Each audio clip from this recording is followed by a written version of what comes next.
CBSE class 9th के history book से chapter number 3 हम लोग कर रहे हैं। इसकी ये दूसरी क्लास है। तो पिछली क्लास में हम लोगों ने ये जाना कि नाज़ी पार्टी का जो उदय हुआ उसमें योगदान देने का जो श्रेय जाता है वो प्रथम विश्व युद्ध के बाद जो पैदा हुई स्थिति थी उस स्थिति को जाता है। प्रथम विश्व युद्ध के बाद फर्स्ट वर्ल्ड वार के बाद जो है वो जिस तरह की स्थिति बनी थी, कहीं ना कहीं उन्हीं स्थिति की वजह से जो है वो नाज़ी पार्टी का उदय हुआ था।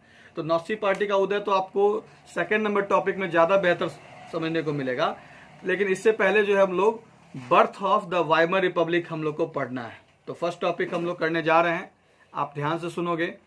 Germany, a powerful empire in the early years of the 20th century, fought the First World War 1914 to 1918 alongside the Austrian Empire and against the Allies England, France and Russia. All joined the war enthusiastically, hoping to gain from a quick victory. Little did they realize that the war would stretch on, eventually draining Europe of all its resources. Germany made initial gains by occupying France and Belgium. However, the Allies, strengthened by the US entry in 1917, won, defeating Germany and the Central Powers in November 1918. The defeat of Imperial Germany and the abdication of the Emperor gave an opportunity to parliamentary parties to recast German polity.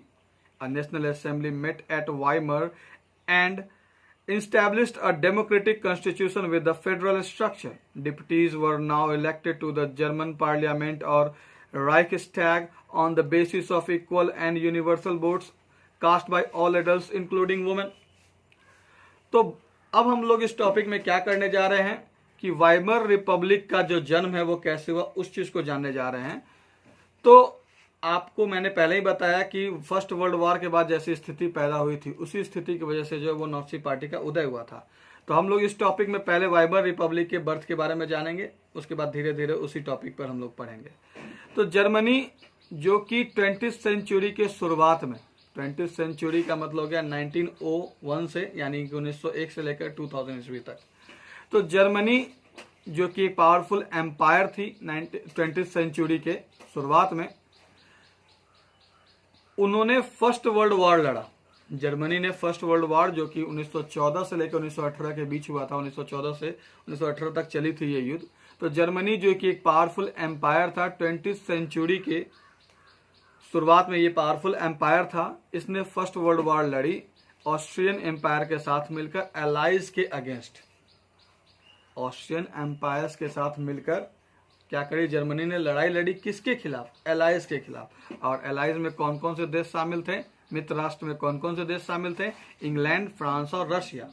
तो क्या जाना आप लोगों ने कि 20th century के शुरुआत में जो ताकतवर देश था जर्मनी, वो ऑस्ट्रियन एम्पायर के साथ मिलकर मित्र राष्ट्रों से क्या किया, उसने फर्स्ट वर्ल्ड वॉर लड़ी। सभी लोगों ने, सभी देशों ने, लोगों ने नहीं कह लो आप, सभी दुनिया के सभी बड़ी बड़ी शक्तियों ने इस युद्ध में हिस्सा लिया, ये सोचते हुए कि बहुत जल्दी विजयी पालेंगे वो लोग। बहुत जल्दी क्या पालेंगे? विजयी पालेंगे। लेकिन युद्ध कुछ ही दिन चला था और सब लोगों को अंदाजा हो गया था कि अरे युद्ध तो लंबा ही चलेगा और आखिरकार क्या करेगा कि देश की सारे रिसोर्सेज को क्या कर देगा, निचोड़ कर रख देगा। किसी भी देश में युद्ध होता है तो उसकी सबसे ज्यादा संपत्ति का नुकसान होता है, आर्थिक, सामाजिक, सभी तरह से क्या होता है, नुकसान होता है। तो सभी दुनिया के सभी ताकतवर देशों ने क्या किया, फर्स्ट वर्ल्ड वॉर में हिस्सा लिया, ये सोचते हुए कि बहुत जल्दी विजयी हो जाएंगे, जीत जाएंगे। लेकिन उनको अंदाजा नहीं था कि ये युद्ध जो है वो क्या चलेगा, लंबा चलेगा और आखिरकार आर्थिक दृष्टि से उन्हें क्या करेगा, निचोड़ कर रख देगा। हालांकि जर्मनी को जो है वो शुरुआती सफलता मिली, फ्रांस और बेल्जियम पर उसका कब्जा हुआ। लेकिन एलाइज जो है, जब उसमें यूएस की एंट्री हो जाती है 1917 में, तो एलाइज ज्यादा ताकतवर हो जाता है और एलाइज जीत जाता है जर्मनी को हराते हुए। जर्मनी को हराते हुए जो है, सेंट्रल पावर्स को हराते हुए, सेंट्रल पावर्स में ही जर्मनी था, उसको हराते हुए ये नवंबर 1918 में जो है वो एलाइज की क्या हो जाती है, जीत हो जाती है। अब ये जो जीतता है, एलाइज जो जीत जाता है, तो इसकी वजह से क्या होता है, ये जो हारा हुआ जो जर्मनी है उसमें इंपेरियल साम्राज्य का अंत हो जाता है, राजशाही शासन का क्या हो जाता है, अंत हो जाता है।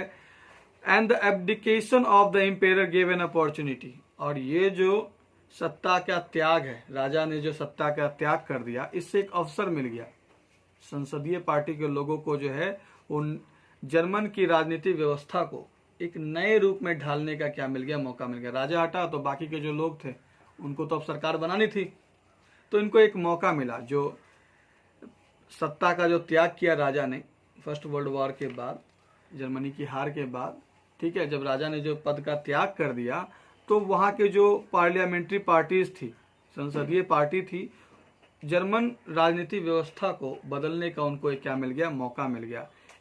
एक नेशनल असेंबली जो है वो वाइमर में उनकी मुलाकात हुई, नेशनल असेंबली की क्या हुई, वाइमर में मुलाकात हुई, और इन्होंने क्या किया कि डेमोक्रेटिक कॉन्स्टिट्यूशन फेडरल स्ट्रक्चर के आधार पे, फेडरल स्ट्रक्चर का मतलब होता है कि ऐसी शासन प्रणाली जिसमें देश के अलग अलग राज्य जो है वो अपने निजी मामले खुद तय करते हैं। जैसे इंडिया है तो इंडिया में जो राज्य का प्रॉब्लम है वो राज्य का मंत्री देखेगा, जब बहुत बड़ा प्रॉब्लम हो जाएगा, जब राज्य से नहीं संभलेगा तब सेंट्रल प्रॉब्लम वो बन जाएगा और सेंट्रल उसमें हस्तक्षेप करेगा। नहीं तो राज्य का निजी प्रॉब्लम राज्य देखे और राष्ट्रीय स्तर का जो मामला होगा वो राष्ट्र देखेगा, तो उसको फेडरल गवर्नमेंट बोलते हैं। फेडरल सिस्टम कह लो, फेडरल स्ट्रक्चर कह लो, फेडरल गवर्नमेंट कह लो, ठीक है। तो इंपेरियल जर्मनी की हार हुई, सत्ता का त्याग हो गया, राजा ने सत्ता का त्याग कर दिया। इससे एक अवसर मिल गया संसदीय पार्टी को कि जर्मन की राजनीतिक व्यवस्था को एक नए ढंग से ढाली जाए। एक नेशनल असेंबली की मुलाकात वाइमर में होती है और इन्होंने क्या किया, डेमोक्रेटिक कॉन्स्टिट्यूशन की, फेडरल स्ट्रक्चर के आधार पर डेमोक्रेटिक कॉन्स्टिट्यूशन की स्थापना करी। जो उसके प्रतिनिधि थे, जर्मन पार्लियामेंट के जो प्रतिनिधि होते, जर्मन जो सरकार के जो प्रतिनिधि होंगे, जो लोग, जो कि डेमोक्रेटिक तो आप जानते ही हो, डेमोक्रेसी का, जनता का, जनता के द्वारा जनता के लिए, तो जनता में से ही चुनकर जाना था। तो जो ये पार्लियामेंट्री, जर्मन पार्लियामेंट्री के जो सदस्य बने, जिनको जो है वो राइक्सटैग भी कहा जाता था, तो उनका जो चुनाव हुआ वो इक्वल और यूनिवर्सल वोट्स के आधार पर हुआ। इसमें औरतें भी शामिल थी। ये जो जर्मन पार्लियामेंट्री में जो डेमोक्रेटिक कॉन्स्टिट्यूशन बनी, जो सरकार नहीं बनी, इंपेरियल साम्राज्य के अंत होने के बाद, राजशाही शासन के अंत होने के बाद जो ये जो सरकार बनी, तो इसके जो लोग थे, प्रतिनिधित्व करने वाले जो लोग थे, प्रतिनिधि लोग जो थे, इनका चुनाव कैसे हुआ, वोट्स के माध्यम से। और जो वोट दिया गया उसमें सभी लोगों के द्वारा जो है वो वोट दिया गया, और इसमें जो है वो औरतें भी शामिल थी। शुरुआत में औरतों को शामिल नहीं किया जाता था वोटिंग में, लेकिन यहाँ पर क्या किया गया था, औरतों को भी शामिल किया गया था।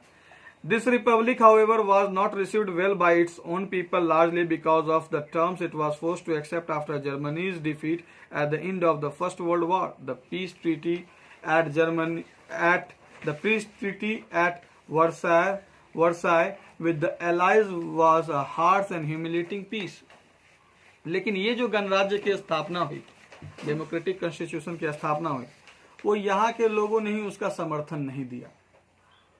यहाँ के लोगों ने, जर्मनी के लोगों ने ही क्या नहीं किया, इसका समर्थन दिया, क्योंकि फर्स्ट वर्ल्ड वॉर में हारने के बाद ये सरकार के जो लोग थे, जो वाइमर में जिसकी शुरुआत हुई थी, ये लोग गए ट्रीटी में हिस्सा लेने के लिए। समझौता होता है ना, युद्ध के बाद जो है अगर कोई देश हारता है तो उसको मुआवजा भी देना पड़ता है कि उनकी वजह से किसी देश को क्या क्या नुकसान हुआ, वो हम क्यों भुगते, जो देश नुकसान किया है वो देगा। तो पीस ट्रीटी हुई, शांति समझौता हुआ वर्साय में। तो वर्साय में जिस तरह का शांति समझौता हुआ एलाइज के साथ, एलाइज के सामने जो घुटने टेके थे सेंट्रल पार्ट ने, जिसमें जर्मनी ने भी ये जो है समर्पण दिया था। तो जिस तरह का वर्साय में क्या हुआ, समझौता हुआ, शांति समझौता हुआ, वो समझौता बड़ा ही कठोर था जर्मनी के लिए और बड़ा ही क्या था, अपमानजनक था।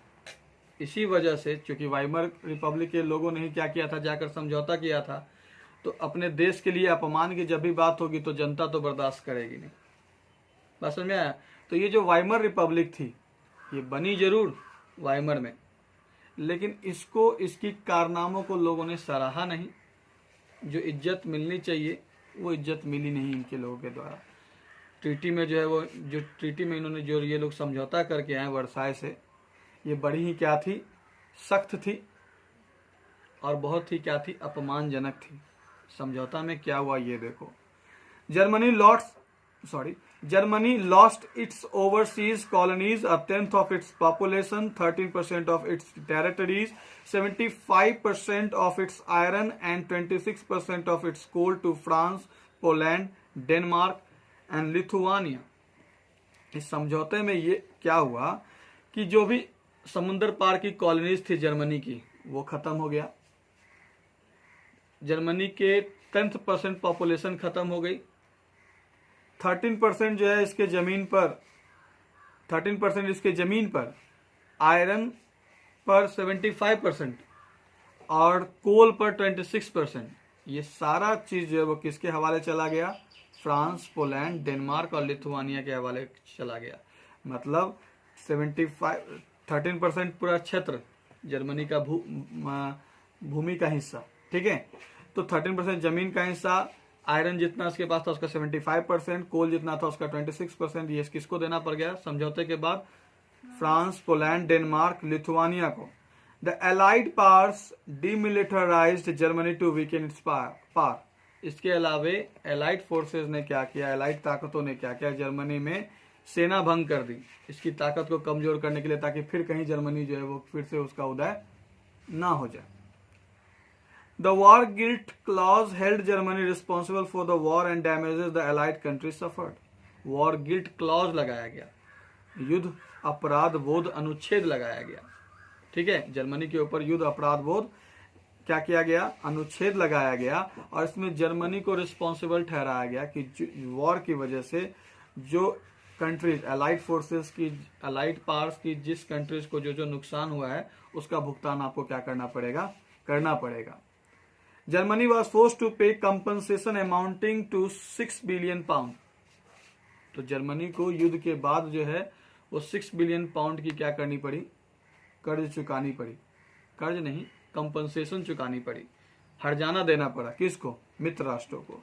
The Allied armies also occupied the resource rich Reichsland for much of the 1920। इसके अलावा अलाइड आर्मीज ने क्या किया, 1920 के दशक में राइनलैंड जहां पर खनिज संपदा भरा पड़ा था, इस पर भी क्या किया, अलाइड फोर्सेस ने क्या किया, कब्जा कर ली। Many German held the new Weimar republic responsible for not only the defeat in the war but the disgrace at Versailles.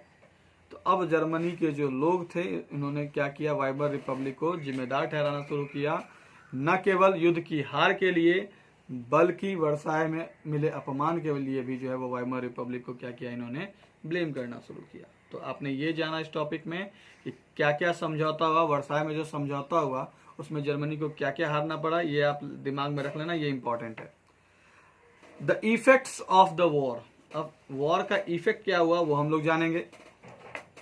The war had a devastating impact on the entire continent both psychologically and financially. युद्ध में जैसा स्थिति पैदा हुआ, युद्ध के बाद Germany के लोग जो है वो खुद उसके अपने वाइमर रिपब्लिक से संतुष्ट नहीं थे, ये मेंटली क्या होगी, असंतुष्टि हो गई। फाइनेंशियली प्रॉब्लम तो जान ही रहे हो, 6 बिलियन क्या करना पड़ा था उनको, ये कॉम्पनसेशन देना पड़ा था। तो वॉर का जो है एक बहुत ही विनाशकारी प्रभाव जो है वो पूरे महाद्वीप पर पड़ा, कॉन्टिनेंट पर, पूरे महाद्वीप पर मनोवैज्ञानिक और आर्थिक प्रभाव पड़ता ही है, ये तो तय। आपके घर में छोटा झगड़ा होता है तो पूरा परिवार टेंशन में रहता है, यहाँ तो विश्व युद्ध हुआ था। तो इस विश्व युद्ध का बहुत ही विनाशकारी प्रभाव पड़ा था पूरे महाद्वीप पर। इसका विनाशकारी प्रभाव मनोवैज्ञानिक भी था, दिमागी रूप से भी लोग असंतुष्ट थे, परेशान थे, और फाइनेंशियली भी जो है आर्थिक रूप से भी लोग क्या थे, इस पर आर्थिक रूप से भी क्या पड़ा, युद्ध का असर जर्मनी पर, यूरोप पर पड़ा। From a continent of creditors, Europe turned into one of debtors. Unfortunately, the infant Weimar Republic was being made to pay for the sins of the old empire. The Republic carried the burden of war guilt and national humiliation and was financially crippled by being forced to pay compensation.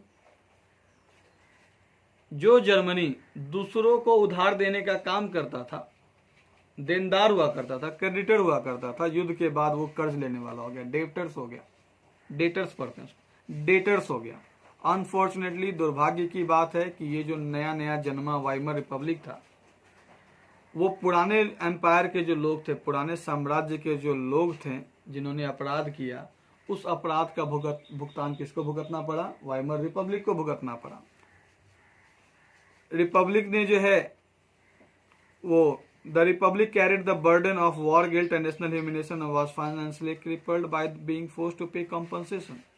तो जो treaty जो हुई थी Versailles में, जो treaty हुई थी 6 billion pound का जो क्या किया गया था, कॉम्पनसेशन लगाया गया था, इसकी वजह से लोग जो है वो लड़खड़ा से गए थे। अपमान भी किया गया था, उनकी जमीनें छीन ली गई थी, तो अपमान भी किया गया था और फाइनेंशियली इनको लंगड़ा भी कर दिया गया था। समझ में आ रहा है बात? Those who supported the Weimar Republic, mainly socialists, Catholics and Democrats, became easy targets of attack in the conservative national circles। इस लाइन को ध्यान से समझना, ठीक है? तो जो लोग वाइमर रिपब्लिक के सपोर्टर थे, वाइमर रिपब्लिक के सपोर्टर कौन कौन थे? कौन कौन से लोग थे? सोशलिस्ट थे, कैथोलिक्स थे, डेमोक्रेट्स थे। ये लोग इजी टारगेट बन गए। कंजर्वेटिव लोगों के, कंजर्वेटिव नेशनलिस्ट सर्कल के क्या बन गए? इजी टारगेट बन गए। कंजर्वेटिव लोगों ने इन्हीं को ब्लेम करना शुरू किया कि भाई आप ही की वजह से जर्मनी को अपमान भी मिला है, फाइनेंशियली हम लोग लंगड़े भी हो गए हैं, आर्थिक रूप से पंगु भी हो गया। They were mockingly called the November criminals. इनको नवंबर क्रिमिनल, मजाकिए मजाक में कंजर्वेटिव लोग जो इनको क्या बुलाते थे? नवंबर क्रिमिनल्स बुलाया करते थे। कौन कौन से लोगों को? सोशलिस्ट को, कैथोलिक्स को और डेमोक्रेट्स को। ठीक है, कंजर्वेटिव तो जानते ही हो आप लोग, पुरानी विचारधारा के लोग कि भाई राजशाही शासन है तो राजशाही शासन ही चलेगा। ठीक है, तो जो लोग वाइमर रिपब्लिक के सपोर्टर थे उसमें सोशलिस्ट, कैथोलिक्स और डेमोक्रेट्स थे। ये लोग इजी टारगेट बन गए, चिढ़ाने के इजी टारगेट बन गए। किसके? कंजर्वेटिव नेशनलिस्ट सर्किल्स के इजी टारगेट बन गए। उनको जो है वो नवंबर क्रिमिनल्स के नाम से बुलाया जाने लगा, मनोरंजन के तौर पर, मजाक के तौर पर। This mindset has a major impact on the political developments of early 1930s as we will soon see। अब ये जो मनोदशा थी, लोग निराश थे, है ना, आर्थिक दृष्टि से जर्मनी पंगु हो चुका था। इसके बाद की जो मनोदशा थी उसको आप थोड़ी सी समझने की खुद में भी कोशिश करोगे तो ये जो मनोदशा थी उसका बहुत बड़ा प्रभाव जो है वो राजनीतिक घटनाक्रम पर पड़ा। और जिसको हम लोग जो 1930 के दशक में जो राजनीतिक घटनाएं हुई, इन्हीं सब मनोदशा की वजह से हुई थी। ठीक है, इन्हीं सब कारणों की वजह से हुआ था। लोग असंतुष्ट थे, लोग खुश नहीं थे, अपमान मिला था उनको, है ना। तो इन्हीं सब वजहों से जो है वो जो घटनाएं आगे हुई उसमें इन्हीं सब बातों का जो है वो योगदान रहा। इन्हीं सब बातों की वजह से नाजी पार्टी का क्या हुआ? उदय हुआ। The first world war left a deep imprint on European society and policy. Soldiers came to be placed above civilians.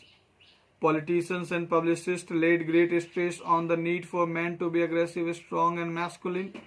The media glorified trench life. First world war का एक गहरा छाप यूरोपियन सोसाइटी और policy पर पड़ा, राजनीतिक व्यवस्था पर भी पड़ी। तो फर्स्ट वर्ल्ड वॉर का जो है गहरा छाप किस पर पड़ा? यूरोपियन सोसाइटी पर पड़ी और यूरोपियन सोसाइटी की राजनीतिक व्यवस्था पर पड़ी। सोल्जर्स को अब सबसे ऊपर स्थान मिलने लगा। जितने भी जर्मनी के नागरिक थे उसमें सोल्जर्स को, सिपाहियों को जो है वो ज्यादा सम्मान मिलने लगा। पॉलिटिशियंस और पब्लिसिस्ट जो होते थे, पॉलिटिशियन राजनेताओं को कहते हैं, पब्लिसिस्ट कहते हैं प्रचारक को, इन्होंने इस बात पर बल दिया कि लोगों को जो है क्या होना चाहिए? अग्रेसिव होना चाहिए, आक्रामक होना चाहिए, मजबूत होना चाहिए, मर्दाना गुणों वाला होना चाहिए। The media glorified trench life. Trench life की जिंदगी को मीडिया ने और बढ़ा चढ़ाकर बोलना शुरू किया। ट्रेंच लाइफ मतलब कि खाई में बैठकर युद्ध लड़ने की काम, जैसे गड्ढा कर देते हैं फील्ड में ताकि बमबारी का असर ना हो। ठीक है, उसी गड्ढे में बैठकर जो है खाई में जो है ट्रेंच में बैठकर जो है सिपाही बंदूक चलाते हैं। तो फर्स्ट वर्ल्ड वॉर का जो है वो यूरोपियन सोसाइटी पर, राजनीतिक व्यवस्था पर बहुत गहरा छाप पड़ा। सोल्जर्स को सभी सिविलियन से ऊपर स्थान मिलने लगा, ज्यादा सम्मान मिलने लगा। पॉलिटिशियंस और पब्लिसिस्ट जो हैं उन्होंने इंसानों के आक्रामक, मजबूत और मर्दाना गुणों वाले होने के लिए क्या किया? इस बात पर बल दिया। मीडिया ने बढ़ा चढ़ाकर ट्रेंच लाइफ को लिखना शुरू किया, बताना शुरू किया। हालांकि सच्चाई ये थी, the truth however was that soldiers lived miserable lives in the trenches, trapped with rats feeding on corps. हालांकि जो स्थिति थी, जो सच्चाई थी वो अलग ही थी। मीडिया ने सोल्जर की जिंदगी को बढ़ा चढ़ा कर लिखना जरूर शुरू किया, लेकिन जो स्थिति थी वो बिल्कुल अपोजिट थी। सोल्जर्स जो है वो दयनीय जिंदगी जिया करते थे, बहुत बुरा जिंदगी जिया करते थे ट्रेंचेस में, है ना। वो चूहे के साथ, चूहे लाश खा रहे हैं, उन लाशों के बीच जो है वो सिपाहियों को क्या करना पड़ता था, रहना पड़ता था। लाश खाते हुए चूहों के बीच रहना पड़ता था।